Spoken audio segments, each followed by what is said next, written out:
El 12º planeta 12 Creación humana parte 1.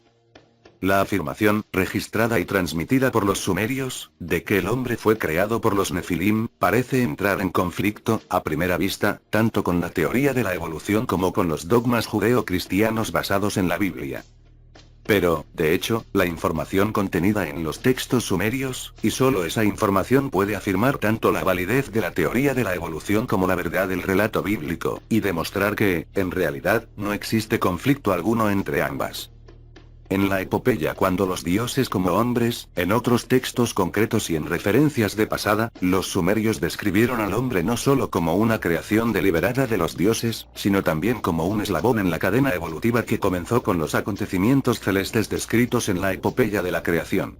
Sosteniendo la firme creencia de que la creación del hombre fue precedida por una era durante la cual solo los Nefilim estaban en la tierra, los textos sumerios registraron, caso por caso, por ejemplo, el incidente entre Enlil y Ninlil, los acontecimientos que tuvieron lugar cuando el hombre aún no había sido creado, cuando Nippur estaba habitado solo por los dioses. Al mismo tiempo, los textos también describieron la creación de la tierra y la evolución de la vida de plantas y animales en ella, y lo hicieron en unos términos que se conforman a las actuales teorías evolucionistas. Los textos sumerios afirman que, cuando llegaron los Nefilim a la tierra, aún no se habían extendido por esta las artes del cultivo de cereales y frutales, así como la del cuidado del ganado. Del mismo modo, el relato bíblico sitúa la creación del hombre en el sexto día o fase del proceso evolutivo. El libro del Génesis afirma también que, en un estadio evolutivo anterior, ninguna planta de campo abierto había aún sobre la tierra, ninguna hierba que es plantada había germinado todavía, y el hombre no estaba todavía allí para trabajar el suelo.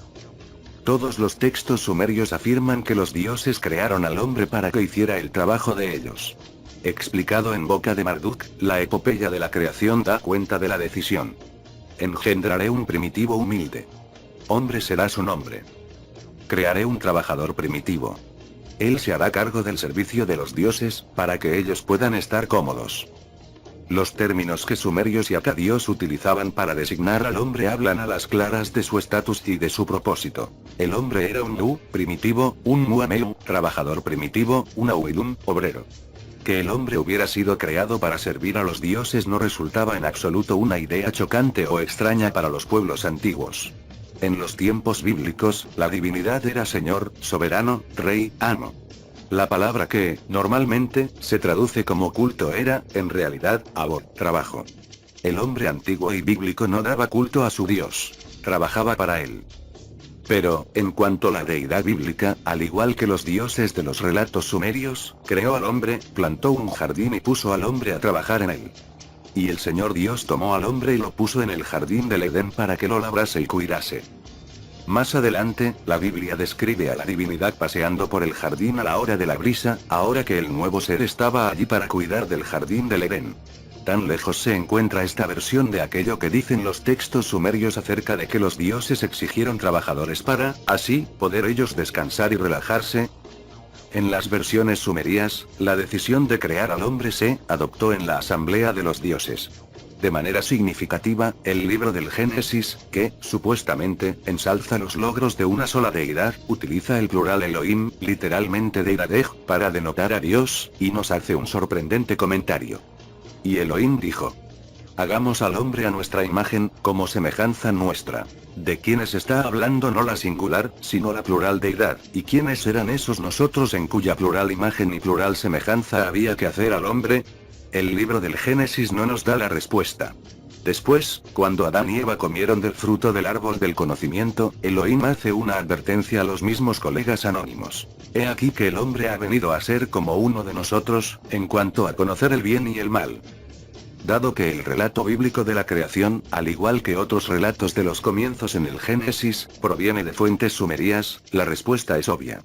Al condensar los muchos dioses en una única deidad suprema, el relato bíblico no es más que una versión revisada de los informes sumerios sobre las discusiones en la asamblea de los dioses.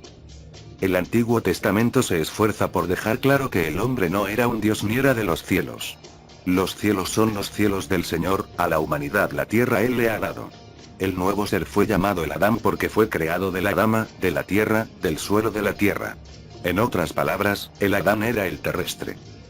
Careciendo solo de cierto conocimiento, así como de un período de vida divino, el Adán fue creado en todos los demás aspectos a imagen, selem, y semejanza, mut, de su, creador, es.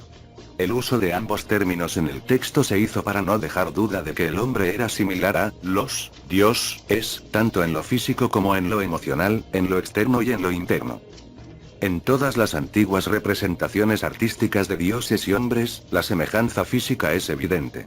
Aunque la advertencia bíblica en contra de la adoración de imágenes paganas diera pie a la idea de que el dios hebreo no tenía imagen ni semejanza, el Génesis, al igual que otros informes bíblicos, atestigua todo lo contrario.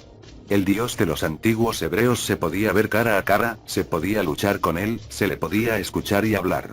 Tenía cabeza y pies, manos y dedos, incluso cintura. El dios bíblico y sus emisarios parecían hombres y actuaban como hombres, porque los hombres fueron creados a semejanza de los dioses y actuaban como los dioses. Pero en esta cosa tan simple subyace un gran misterio. ¿De qué manera una nueva criatura pudo ser, física, mental y emocionalmente, una réplica virtual de los Nefilim? ¿Realmente, cómo fue creado el hombre? El mundo occidental hacía tiempo que estaba entregado a la idea de que, creado deliberadamente, el hombre había sido puesto en la tierra para someterla y ejercer su dominio sobre todas las demás criaturas.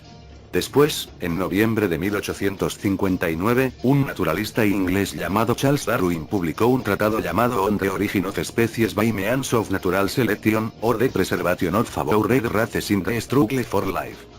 Resumiendo cerca de 30 años de investigación, el libro añadía, a los conceptos previos sobre la evolución natural, la idea de una selección natural como consecuencia de la lucha de todas las especies, tanto de plantas como de animales, por la existencia. El mundo cristiano ya se había llevado un golpe cuando, desde 1788 en adelante, destacados geólogos habían comenzado a expresar su creencia de que la Tierra tenía una gran antigüedad, mucho mayor que la de los más o menos 5500 años del calendario hebreo. Pero lo explosivo del caso no fue el concepto de evolución como tal. Estudiosos anteriores ya habían observado este proceso, y los eruditos griegos del siglo IV AC ya habían recopilado datos sobre la evolución de la vida animal y vegetal. El terrible bombazo de Darwin consistió en la conclusión de que todos los seres vivos, incluido el hombre, eran producto de la evolución. El hombre, en contra de la creencia sostenida entonces, no había sido generado espontáneamente. La reacción inicial de la Iglesia fue violenta. Pero, a medida que los hechos científicos concernientes a la verdadera edad de la Tierra, la evolución, la genética y otros estudios biológicos y antropológicos salían a la luz, las críticas de la Iglesia iban enmudeciendo. Parecía que, al final, las mismísimas palabras del Antiguo Testamento hacían indefendible el relato del Antiguo Testamento. Pues, ¿cómo iba a decir un Dios que no tiene cuerpo y que está universalmente solo? Hagamos al hombre a nuestra imagen, como semejanza nuestra. Pero, realmente, no somos más que simios desnudos. ¿Es que el mono no está más allá de la distancia de un brazo, evolutivamente hablando? ¿Es que la musaraña arborícola es un ser humano que aún no se pone de pie ni ha perdido la cola?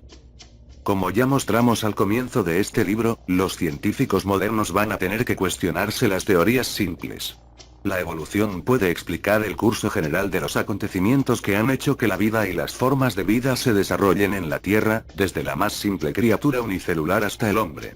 Pero la evolución no puede dar cuenta de la aparición del Homo sapiens, que tuvo lugar de la noche a la mañana, en los términos de millones de años que la evolución requiere, y sin ninguna evidencia de estadios previos que pudieran indicar un cambio gradual desde el Homo erectus. El homínido del género Homo es un producto de la evolución. Pero el Homo sapiens es el producto de un acontecimiento repentino, revolucionario.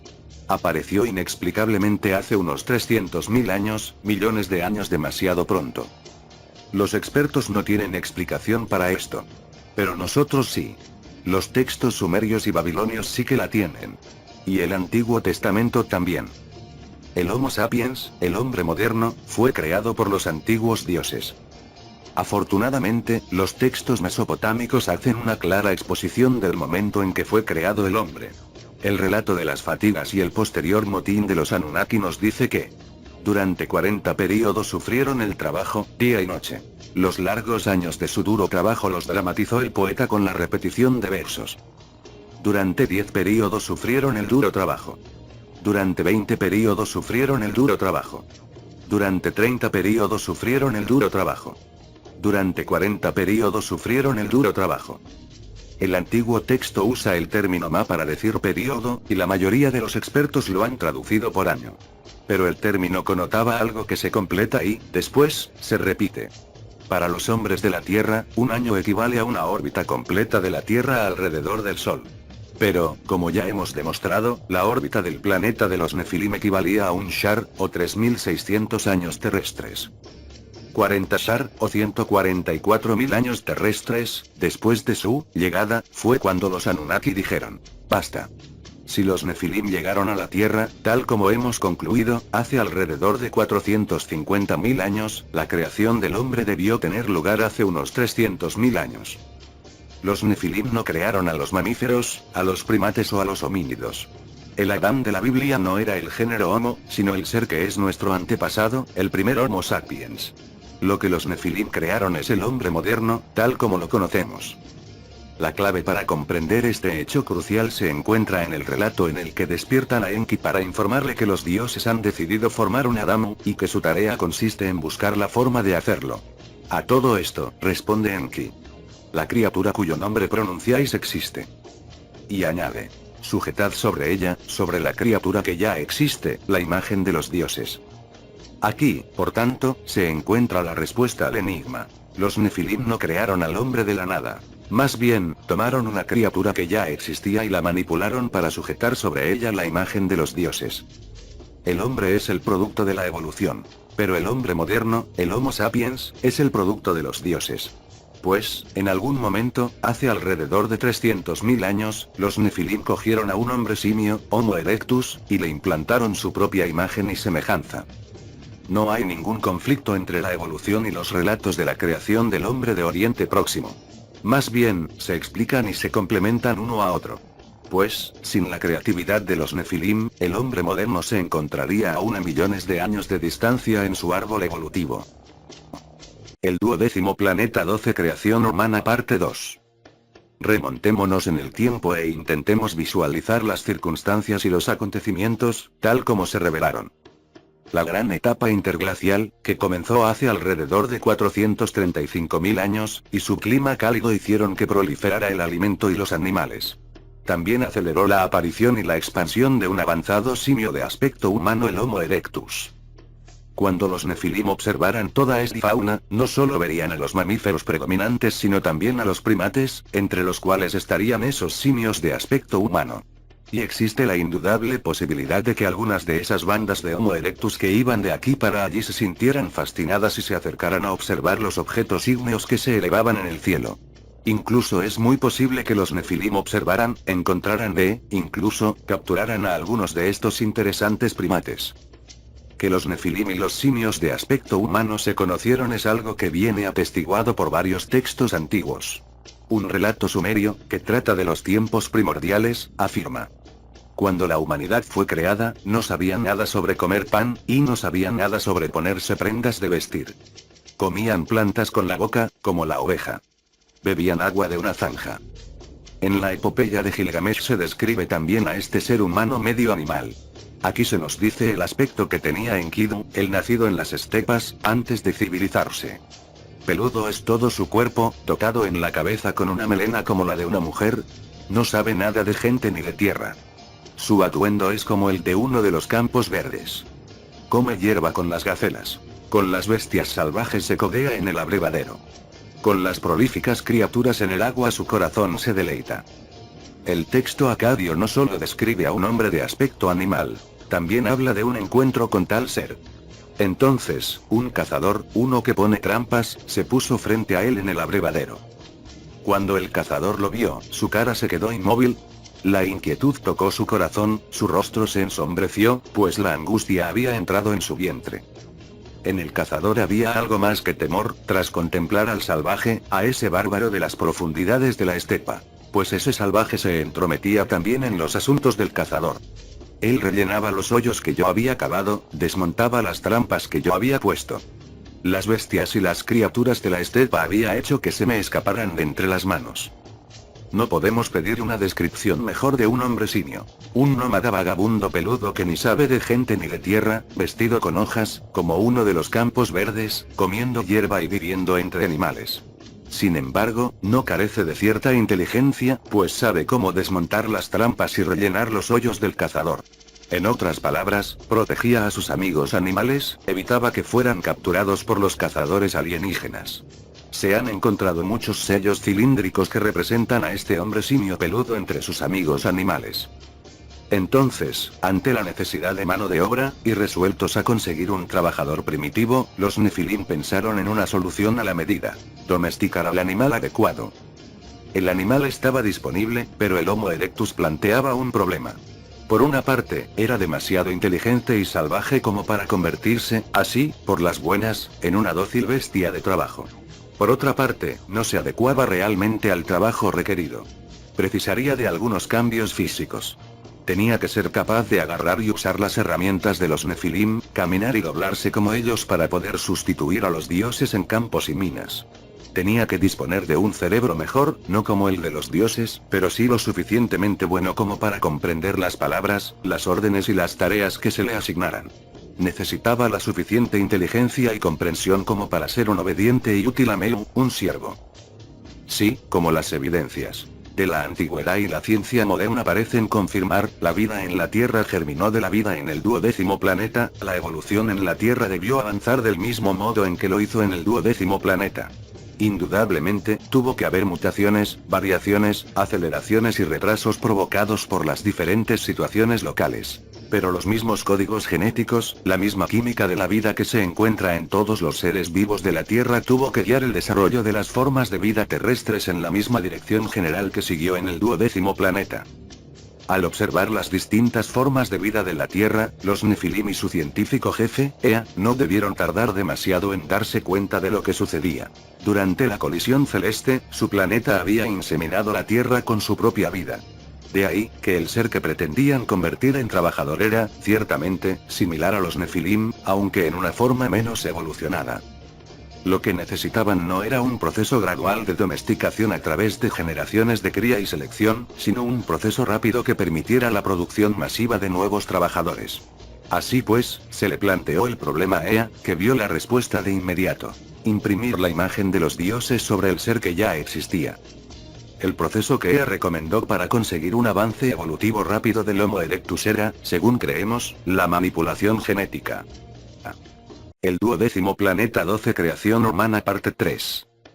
Ahora sabemos que el complejo proceso biológico por el cual un organismo vivo se reproduce, creando una progenie que se parece a sus padres, se realiza a través del código genético. Todos los organismos vivos, desde la lombriz hasta el helecho arborescente o el hombre, disponen, en el interior de cada célula, de una serie de cromosomas, unos cuerpecillos diminutos con forma de vara, que conservan toda la información hereditaria de ese organismo en particular. Cuando la célula masculina, el polen, el esperma, fertiliza la célula femenina, los dos grupos de cromosomas se combinan y, luego, se dividen para formar nuevas células que tienen todas las características hereditarias de las células de los dos progenitores. En la actualidad, es posible la inseminación artificial, incluso la de un nuevo humano femenino. Pero el desafío se encuentra en la fertilización cruzada entre diferentes familias dentro de la misma especie, incluso, entre especies diferentes. La ciencia moderna ha hecho un largo camino desde el desarrollo de los primeros cereales híbridos, el cruce de perros de Alaska con lobos o la creación de la muía, el apareamiento artificial de una yegua con un burro, hasta la capacidad para manipular la propia reproducción del hombre. El proceso llamado clonación, del griego clon, ramita, aplica a los animales el mismo principio que se sigue cuando se corta uno de los tallos de una planta para, con él, reproducir otras plantas similares. Esta técnica, aplicada a los animales, se demostró viable por primera vez en Inglaterra, cuando el Dr. John Gordon sustituyó el núcleo de un huevo fertilizado de rana por el material nuclear de otra célula de la misma rana. La generación de renacuajos normales demostró que el huevo procedía a desarrollar, subdividir y crear progenie sin importar de dónde se obtuviera el grupo de cromosomas a emparejar. Los experimentos del Institute of Society, Ethics and Life Sciences de Hastings-on-Hudson, Nueva York, han demostrado que ya se dispone de las técnicas necesarias para la clonación de seres humanos. En estos momentos, es posible tomar el material nuclear de cualquier célula humana, no necesariamente de los órganos sexuales, introduciendo sus 23 pares de cromosomas completos en el óvulo femenino, concebir y dar a luz a una persona predeterminada. En la concepción normal, los cromosomas del padre y de la madre se mezclan para, después, dividirse y concluir en los 23 pares de cromosomas, en un proceso de combinaciones fortuitas.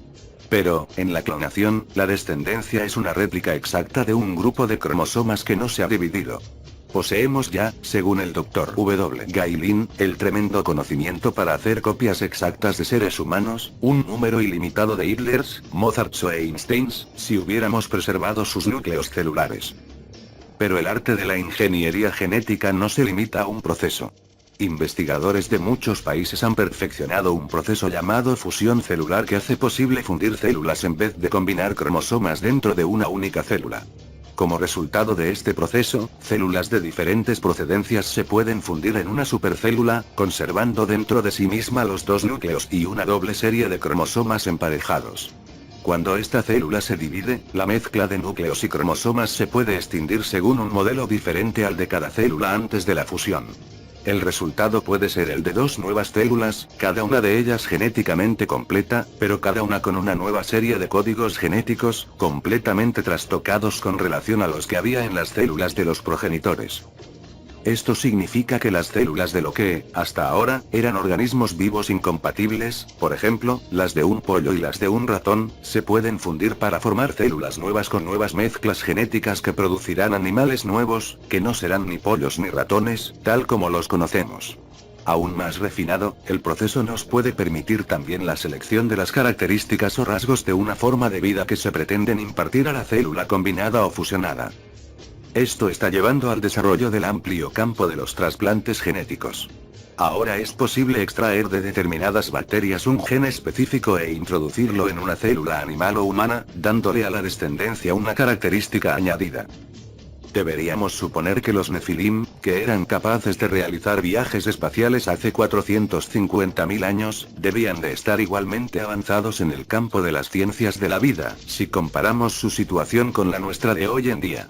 También deberíamos suponer que conocían las distintas alternativas por las cuales combinar dos grupos de cromosomas preseleccionados para obtener un resultado genético predeterminado. Y que, si los procesos eran similares a la clonación, a la fusión celular, al trasplante genético u otro método desconocido para nosotros todavía, ellos debían conocer estos procesos y podrían llevarlos a cabo no solo en la probeta del laboratorio, sino también en organismos vivos. Existe una referencia a estas mezclas de dos fuentes de vida en los textos antiguos. Según Beoso, la deidad Belo, señor, llamado también Deo, Dios, engendró a varios seres espantosos, que fueron generados a partir de un principio doble. Aparecían hombres con dos alas, algunos con 4 y 2 caras. Tenían un cuerpo, pero dos cabezas, una de hombre, otra de mujer. Del mismo modo, tenían tanto órganos masculinos como femeninos. Otras figuras humanas se veían con patas y cuernos de cabra. Unos tenían pies de caballo. Otros tenían extremidades de caballo detrás, pero por delante tenían forma como de hombres, pareciendo hipocentauros. Del mismo modo, se creaban allí toros con cabeza de hombre, y perros con cuerpos cuádruples, y colas de peces. También caballos con cabeza de perro. Hombres también, y otros animales, con cabeza y cuerpo de caballo y cola de pez. En resumen, había criaturas con extremidades de cada una de las especies animales. De todo esto se conservaron imágenes en el templo de Belo en Babilonia. Los desconcertantes detalles de este relato pueden conservar una importante verdad. Es bastante probable que, antes de recurrir a la creación de un ser con su propia imagen, los Nefilim intentaran resolver el problema con un sirviente manufacturado, experimentando con otras alternativas, como la creación de un híbrido animal hombre-simio. Algunas de estas criaturas artificiales quizás sobrevivieron por un tiempo, pero, ciertamente, debieron ser incapaces de reproducirse. Es posible que los enigmáticos hombres toro y hombres león, esfinges, que adornaban los templos del Oriente Próximo de la antigüedad no fueran solo el producto de la imaginación de un artista, sino criaturas reales que salieran de los laboratorios biológicos de los Nefilim, experimentos fallidos, conmemorados en el arte y en forma de estatuas. Los textos sumerios también hablan de seres humanos deformes creados por Enki y la diosa madre, Ninursak, durante el transcurso de sus esfuerzos por dar forma a un trabajador primitivo perfecto. En uno de los textos se dice que Ninursak, cuya tarea era sujetar sobre la mezcla el molde de los dioses, se emborrachó y fue a ver a Enki. ¿Cuán bueno y cuán malo es el cuerpo del hombre? Según me dicta el corazón, puedo hacer su destino bueno o malo. Entonces, pícaramente, según este texto, pero, probablemente, sin poderlo evitar, como parte del proceso de ensayo-error, Ninursak creó a un hombre que no podía retener la orina, una mujer que no podía tener hijos, un ser que no tenía órganos masculinos ni femeninos. En conjunto, Ninursak engendró 6 seres humanos deformes o deficientes. A Enki se le consideró responsable de la creación imperfecta de un hombre de ojos débiles y manos temblorosas, enfermo del hígado y con deficiencias cardíacas. Así como de otro con enfermedades relacionadas con la vejez, etcétera, etcétera. El 12º planeta 12 creación humana parte 4. Pero, por fin, se logró el hombre perfecto, al que Enki llamó Agapa. La Biblia, Adán. Y nuestros expertos, Homo sapiens. Este ser era tan similar a los dioses que, en un texto, se llega incluso al punto de decir que la diosa madre le dio a su criatura, el hombre, una piel como la piel de un dios, un cuerpo suave y sin pelo, bastante diferente del peludo hombre simio. Con este producto final, los Nefilim fueron genéticamente compatibles con las hijas del hombre, y pudieron casarse con ellas y tener hijos de ellas. Pero tal compatibilidad solo podría darse si el hombre se hubiera desarrollado a partir de la misma simiente de vida, como los Nefilim. Y, ciertamente, esto es lo que los antiguos textos intentaban decir. El hombre, tanto en el concepto mesopotámico como en el bíblico, estaba hecho de la mezcla de un elemento divino, la sangre de un dios o la esencia de su sangre, y de la arcilla de la tierra.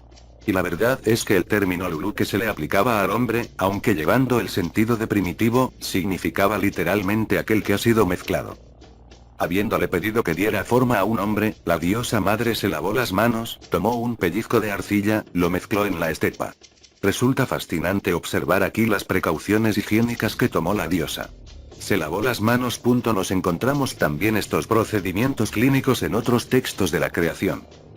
El uso de arcilla terrestre mezclada con sangre divina para crear el prototipo del hombre está firmemente establecido en los textos mesopotámicos. En uno de ellos, donde se cuenta cómo se le pidió a Enki que efectuara una gran obra de sabiduría, de saber hacer científico, afirma que Enki no tuvo grandes problemas en llevar a cabo la tarea de elaborar servidores para los dioses. Se puede hacer, anunció. Y, después, dio estas instrucciones a la diosa madre. Mezcla a un corazón la arcilla del fundamento de la tierra, justo por encima del Akfu, y dale la forma de un corazón. Yo proporcionaré buenos e inteligentes dioses jóvenes que llevarán esa arcilla hasta el estado adecuado. El segundo capítulo del Génesis ofrece esta versión técnica. Y Yahvé, Elohim, formó el Adán de la arcilla del suelo. Y él sopló en sus narices el aliento de vida, y el Adán se convirtió en una alma viviente. El término hebreo que se traduce, normalmente, como alma es Nepesh, ese esquivo espíritu que anima a la criatura viva y que parece que la abandone cuando muere.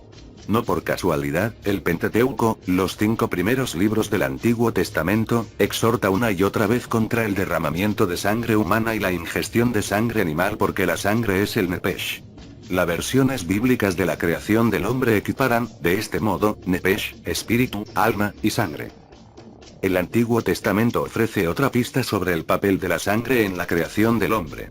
El término Adama, del cual proviene el nombre de Adán, significa, originalmente, no solo cualquier tierra o suelo, sino, específicamente, suelo rojo oscuro. Al igual que la palabra acadía homologa a Adamatu, tierra roja oscura, el término hebreo Adama y el nombre hebreo del color rojo, Adom, provienen de las palabras empleadas para designar la sangre. Adadnu, Dan. Cuando el libro del Génesis nombra al ser creado por Dios el Adán, emplea un juego de doble significado muy habitual en la lingüística sumeria. El Adán podía significar el de la tierra terrestre, el hecho de suelo rojo oscuro, y el hecho de sangre. La misma relación entre el elemento esencial de las criaturas vivas y la sangre existe en los relatos mesopotámicos de la creación del hombre. Esa especie de hospital donde Ea y la diosa madre engendraron al hombre recibía el nombre de casa de Shinti. La mayoría de los expertos lo traducen como la casa donde se determinan los destinos. Pero el término Shinti proviene, inequívocamente, del sumerio Shinti, que, tomado sílaba a sílaba, significa respirar viento vida. Así pues, Shinti significaría, literalmente, la casa donde el viento de la vida se insufla, lo cual es, virtualmente, idéntico a la afirmación bíblica. Lo cierto es que la palabra Acadia que se empleó en Mesopotamia para traducir el sumerio Shinti fue Napishtu, el homólogo exacto del término bíblico Nepesh. Y el Nepesh o Napishtu era un algo esquivo en la sangre. Aunque el Antiguo Testamento no ofrecía demasiadas pistas, los textos mesopotámicos eran bastante explícitos en el tema. No solo afirmaban que hacía falta sangre para la mezcla de la cual se elaboró el hombre, sino que también especificaban que tenía que ser la sangre de un dios, sangre divina. Cuando los dioses decidieron crear al hombre, su líder anunció: sangre amasaré, huesos nacerán. Sugiriendo que la sangre se tomaría de un dios específico, que los primitivos se forjen según su Deel modelo, dijo Ea. Al elegir al dios, de su Deel sangre, ellos forjarán a la humanidad. Imponiéndole el servicio, que libere a los dioses. Fue un trabajo más allá de la comprensión. Según el relato épico, cuando los dioses llamaron entonces a la diosa del nacimiento, la diosa madre, Ninursak, y le pidieron que realizara el trabajo. Mientras la diosa del nacimiento esté presente, que la diosa del nacimiento forje una descendencia. Mientras la madre de los dioses esté presente, que la diosa del nacimiento forje un Lulu. Que el trabajador lleve la carga de los dioses. Que cree un Lulu Ameu, que él lleve el yugo. En un antiguo texto babilonio llamado La creación del hombre por la diosa madre, los dioses llaman a la comadrona de los dioses, la Abilmar, y le dicen: tú eres el útero madre, la que puede crear a la humanidad. Crea, pues, a Lulú, que lleve él el yugo. En este punto, el texto de cuando los dioses y otros textos paralelos se sumergen en una detallada descripción de la creación real del hombre. Tras aceptar el empleo, la diosa, llamada Akininti, dama que da vida, estableció unos cuantos requisitos, entre los que había algunos productos químicos, betunes del Adfu, para usar en la purificación, y la arcilla del Adfu. Fuesen lo que fuesen estos materiales, Ea no tuvo problemas en comprender los requisitos, y, aceptando, le dijo: prepararé un baño purificador, que un dios sea sangrado, de su de él carne y sangre, que Ninti mezcle la arcilla. Pero, para dar forma al hombre a partir de la arcilla mezclada, también era necesaria alguna ayuda femenina, algo relativo al embarazo y al parto. Enki ofreció los servicios de su propia esposa. Ninti, mi esposa diosa, será la que afronte el parto. 7 diosas del nacimiento estarán cerca, para asistir. Después de mezclar la sangre y la arcilla, la fase de embarazo y parto completaría la dádiva de la impresión divina sobre la criatura. El destino del recién nacido tú pronunciarás. Ninki fijará sobre él la imagen de los dioses. Y lo que será él es hombre.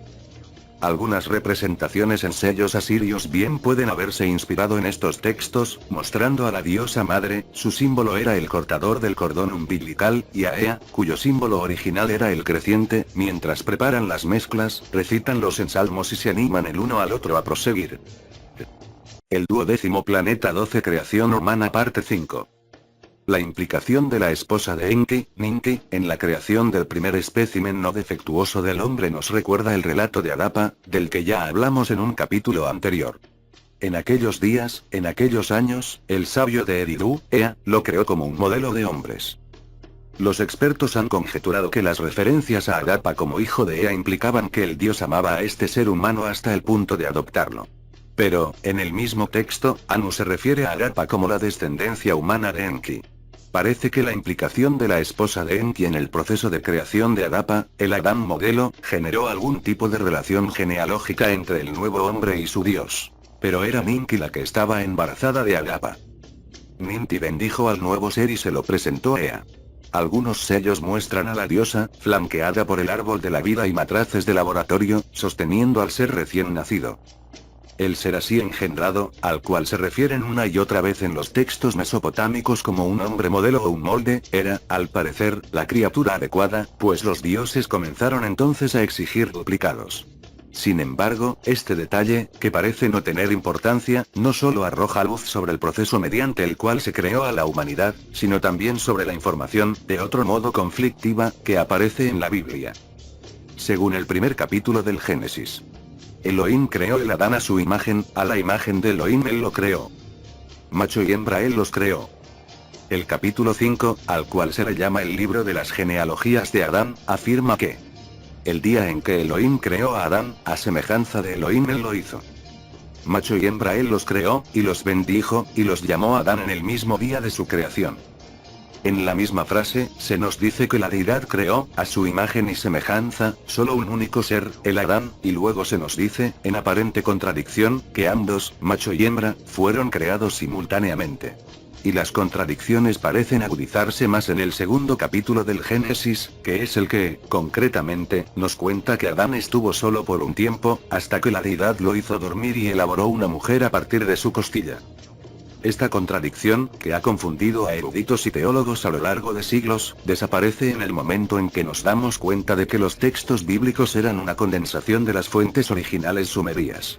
Estas fuentes nos informan de que, después de intentar forjar un trabajador primitivo mezclando homínidos con animales, los dioses llegaron a la conclusión de que la única mezcla que funcionaría sería la de los homínidos con los mismos nefilim.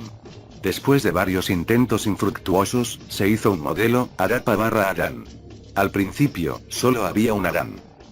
En el momento en que Arapa/Adán demostró ser la criatura adecuada, se le utilizó como modelo genético o molde para la creación de duplicados, y aquellos duplicados no eran solo machos, sino machos y hembras. Corno ya dijimos, la costilla bíblica de la cual se forjó la mujer era un juego de palabras sobre el término sumerio te, costilla y vida, confirmando que Eva fue hecha a partir de la esencia vital de Adán. Los textos mesopotámicos nos proporcionan el informe de un testigo ocular acerca de la primera producción de los duplicados de Adán. Se siguieron las instrucciones de Enki. En la casa de Shinti, donde el aliento de la vida se insuflaba, Enki, la diosa madre y 14 diosas del nacimiento se reunieron. Se obtuvo la esencia de un dios, se preparó el baño purificador. Ea limpió la arcilla en presencia de ella. Él siguió recitando el ensalmo. El dios que purifica el Napishnu, Ea, habló en voz alta. Sentado delante de ella, él le daba indicaciones a ella. Después de recitar su ensalmo, ella quitó la mano de la arcilla. Y ahora nos ponemos al tanto del detallado proceso de creación en masa del hombre. Con 14 diosas del nacimiento presentes, Ninti pellizcó 14 trozos de arcilla. Depositó 7 a la derecha, depositó 7 a la izquierda. Entre ellos puso el molde. El vello ella. El cortador del cordón umbilical. Es evidente que las diosas del nacimiento se dividieron en dos grupos. El sabio y erudito, a 2 veces 7 diosas del nacimiento había reunido, sigue explicando el texto. En sus úteros la diosa madre depositó la arcilla mezclada. Hay atisbos de una intervención quirúrgica, la eliminación o afeitado del vello, la preparación de un instrumento quirúrgico, un cortador. Ahora, no había más que esperar. Las diosas del nacimiento se mantuvieron juntas. Ninti se sentó a contar los meses. El fatídico 10º mes se acercaba. El 10º mes llegó.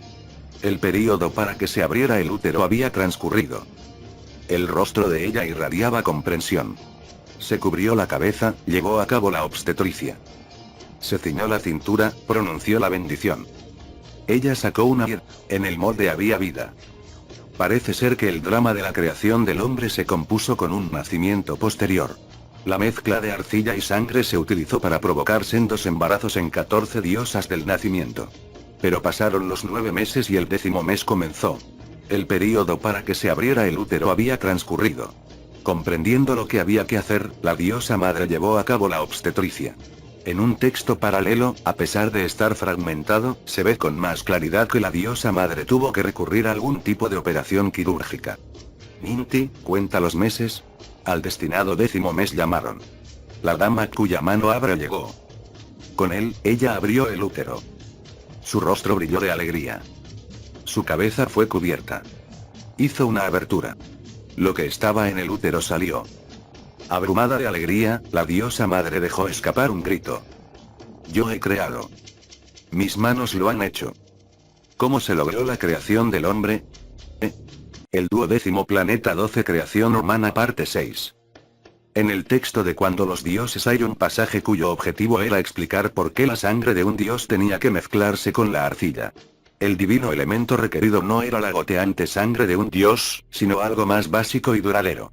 El dios que fue seleccionado, nos cuentan, tenía teema, un término que las destacadas autoridades sobre este texto, W.G. Lambert y R. Millard de la Universidad de Oxford, traducen como personalidad. Pero el término antiguo es mucho más específico, pues significa, literalmente, aquello que alberga eso que ata la memoria. Y, lo que es más, el mismo término aparece en la versión acadía como etemu, que se traduce como espíritu. En ambos casos, se trata de algo en la sangre del dios que era el repositorio de su individualidad. Tenemos la certidumbre de que todo esto no eran más que distintas maneras de decir que lo que buscaba Ea, cuando sometió la sangre del dios a una serie de baños purificadores, eran los genes del dios. También se nos explica el propósito de la mezcla del elemento divino con el terrestre. En la arcilla, el dios y el hombre se atarán, a la unidad llevados juntos.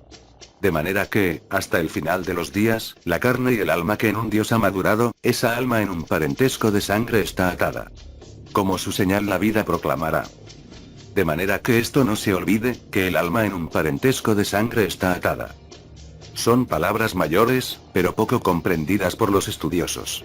El texto afirma que la sangre del dios se mezcló en la arcilla de manera que ató al dios y al hombre genéticamente hasta el final de los días, de modo que la carne, imagen, y el alma, semejanza, de los dioses quedaría impresa sobre el hombre en un parentesco de sangre que nunca se podrá romper. La epopeya de Gilgamesh dice que, cuando los dioses decidieron crear un doble para el en parte divino Gilgamesh, la diosa madre mezcló arcilla con la esencia del dios Ninurta. Más tarde, en el texto, la mítica fuerza de Enkidu se atribuye a que tiene en él la esencia de Anu, un elemento que adquirió a través de Ninurta, nieto de Anu. La palabra Akadía Kisir se refiere a una esencia, una concentración que poseían los dioses de los cielos. Evelyn resumió sus esfuerzos por comprender el significado exacto de Kisir afirmando que como esencia, o algún otro matiz del término, podía aplicarse bien a las deidades, así como a los proyectiles del cielo. Ea. Spacers mostró de acuerdo con que la palabra implicaba también algo que bajó del cielo, y dijo que llevaba una connotación como si estuviese indicado utilizar el término en contextos relacionados con la medicina. Volvemos a una simple y única palabra en la traducción. General. Las evidencias de los textos antiguos, tanto mesopotámicos como bíblicos, sugieren que el proceso adoptado para mezclar las dos series de genes, los de un dios y los del Homo erectus, implicaba el uso de genes masculinos como elemento divino y de genes femeninos como elemento terrestre. Después de repetir una vez más que la deidad creó a Adán a su imagen y semejanza, el libro del Génesis relata después el nacimiento de Set, el hijo de Adán, con las siguientes palabras. Y Adán vivió 130 años, y tuvo un descendiente a su semejanza y según su imagen. Y le puso por nombre Set. La terminología es idéntica a la usada para describir la creación de Adán por la deidad. Pero Set fue, ciertamente, hijo de Adán según un proceso biológico, la fertilización de un huevo femenino con el esperma masculino de Adán, con la consiguiente concepción, embarazo y parto. Una terminología idéntica habla de un proceso idéntico, y la única conclusión plausible es que también Adán fuera engendrado por la deidad a través del proceso de fertilización de un huevo femenino con el esperma de un dios. Si la arcilla, en la cual se mezcló el elemento divino, era un elemento terrestre, como todos los textos dicen, entonces, la única conclusión posible es que el esperma masculino de un dios, su material genético, se insertó en el óvulo de una mujer simio. El término acadio para la arcilla, o, más bien, arcilla de moldear, es tit. Pero su ortografía original era ti.it, aquello que está con vida. En hebreo, tit significa barro. Pero su sinónimo es be, que comparte raíz con bia, pantano, y bea, huevo. La historia de la creación está repleta de juegos de palabras.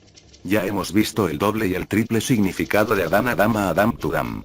El epíteto para la diosa madre, Nin.ti, que significa tanto dama de la vida como dama de la costilla. ¿Por qué no, entonces, bobia bea, arcilla barro huevo, como un juego de palabras para el óvulo femenino?